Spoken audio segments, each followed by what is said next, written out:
これ出だしは何なんですか？エンジン、それとバッテリーですか？基本的には回生ブレーキで溜めたエネルギーを発進時に使っていくようなことになりますね。どうしてもこうガソリン車になってくると、低回転低いギアの時が一番ガソリンを食ってしまうので、その部分を補ってくれるような、そうパワーはあるね。そうですね。もうしっかりモーターの方でも補助が入ったりとかしてるので、比較的にこう滑らかな走り出しっていうのはハイブリッド全般でも見えてるので。じゃあこちら信号を左でお願いいたします。これどっちかっていうとこの車ってあれでしょ、要するにエントリーモデルですか？若い人たちをターゲットにする。あ、そうですね。まだこちらの左でお願いします。スポーティー30は乗りやすさ、運転しやすさを。そうですね。おっしゃる通り、これだけ小回りの効いて、すげえ小回りですよ本当に。もう寸法からないから大まで、基本的にコンパクトに抑えられているお車になるので、街乗りには本当に運転しやすいわ。この辺り国分寺あたりだと、正直なところ、狭い道もかなり多いので、このサイズはもうバッチリです。バッチリなんです。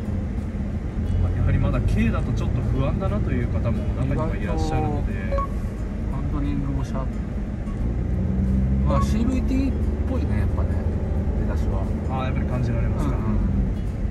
どちらかというとちょっと踏み足さないとっていうところはあるかもしれないですね。そうそうそう。ではまたロータリーの方をぐるっと回っていただいて、すごい小回り利く。やっぱり車体が短い分ホイールベースもかなりショートになっているので。そうなんだ。クリープ現象って止めてこうブレーキアクセル踏まなくても進んでいくクリープですね。意外とそれが力強いね。そうですね。この車ですと、基本的にボディも軽い方にはなるので、そんなに感じられるかもしれないですね。六甲書感がない。今のはですね、白線をおそらく踏んだんだと思います。50キロ以上出てくると逸脱なんとかって防止装置になります。なのでレーンディパーチャーアラートといって50キロ以上で、ウインカーを出さないで車線を踏んでしまった時にはピーピーになります。これ何50ってこれ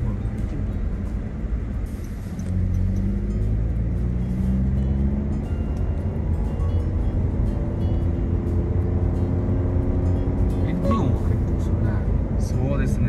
やはり1.2 リッターなので、すぐエネルギーを使ってしまうので、すぐパワーになるですね。これハイブリッドでバッテリーだけだと何キロぐらい走るんですか？というよりはこちらはですね、ガス欠になったらもうダメ？動かない？そうですね。基本的にハイブリッドの車両はまだエンジンで走っているので、ガソリンがないと走らないです。知らないですか？多分今おっしゃっている感じでいくと、その PHEV プラグインハイブリッド、こちらであれば基本的にモーターで走るので、よく家庭の電力とかで走るような、あちらであればガソリンが比較的なくても溜まった電力で走ってくるんですね。これはあれでしょ、 USB のソケットあるんだ。ありますね。災害時にも使えるのかね。災害時ももちろんでございます。ガソリンがなくても電気は使えるんですか？基本的にはエンジンかかっててほしいかなっていうところはやっぱり発電しなくちゃならないので、災害時の緊急避難的な使い方ってのもできるでしょう？そうですね。もうおっしゃる通り、今の時代ですとやっぱり自動車会社さんも災害時にどう役立つかみたいなところも少し視野に入れてきて開発されてきているので、今もメーカーオプションの方でもアクセサリーコンセントとかが増えてきているので、これあるあるでしょ？あるあるですね。これは逆にやって普通です。そうですね。なんて間違いではないです。間違いとは間違い。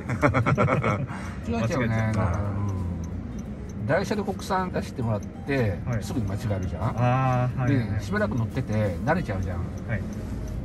で慣れてまた自分の車戻ってきてまた間違える、うん、ああ、もう永遠と続きますね。永遠とループ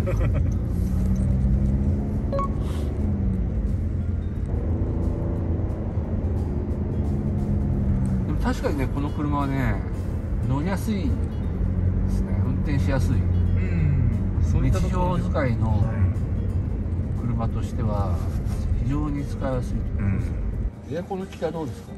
エアコンの効きの方、これも室内の方比較的大きい方にはなるんですけど、意外と3分4分くらいしてくればじわじわ暖かくなる。エアコンの冷気の方はどうですか？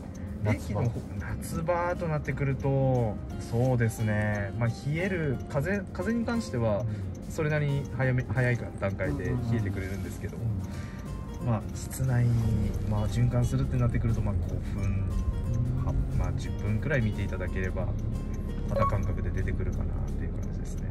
エアコンの効きはじゃあそれほどいいっていうわけでもないってこと？そうですね。あとはもう正直なところ、カタログ値とかでもこう何分で1回循環しますよとかよく出てきてると思うんですけど、実際それを感じられるのってどのくらいってなってくると実測は違ってくるので、あくまで参考程度ですね。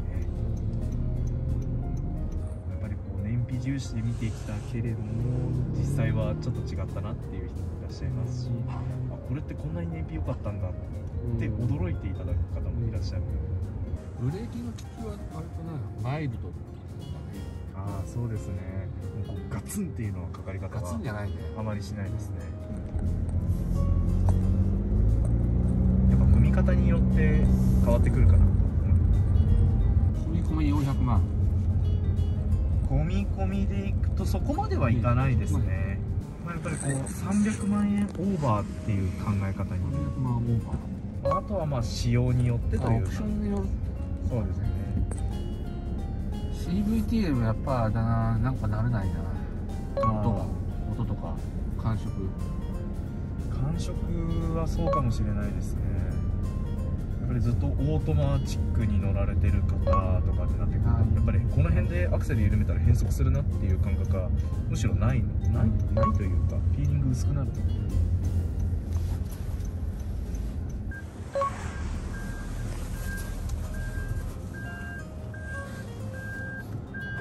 これ見やすいね、昨日のあれよりも。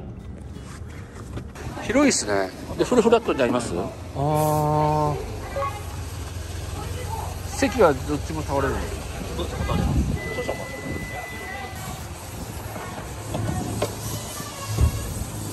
あ、結構フラットになるね。そうですね。まあ若干斜めになっちゃう若んですけど。干ね。車中泊も大丈車中泊も大丈夫です。夫ね。まあ結構大柄な方だと丸まって寝る丸まった感じのかもしれないけど。わかりました。ありがとうございます。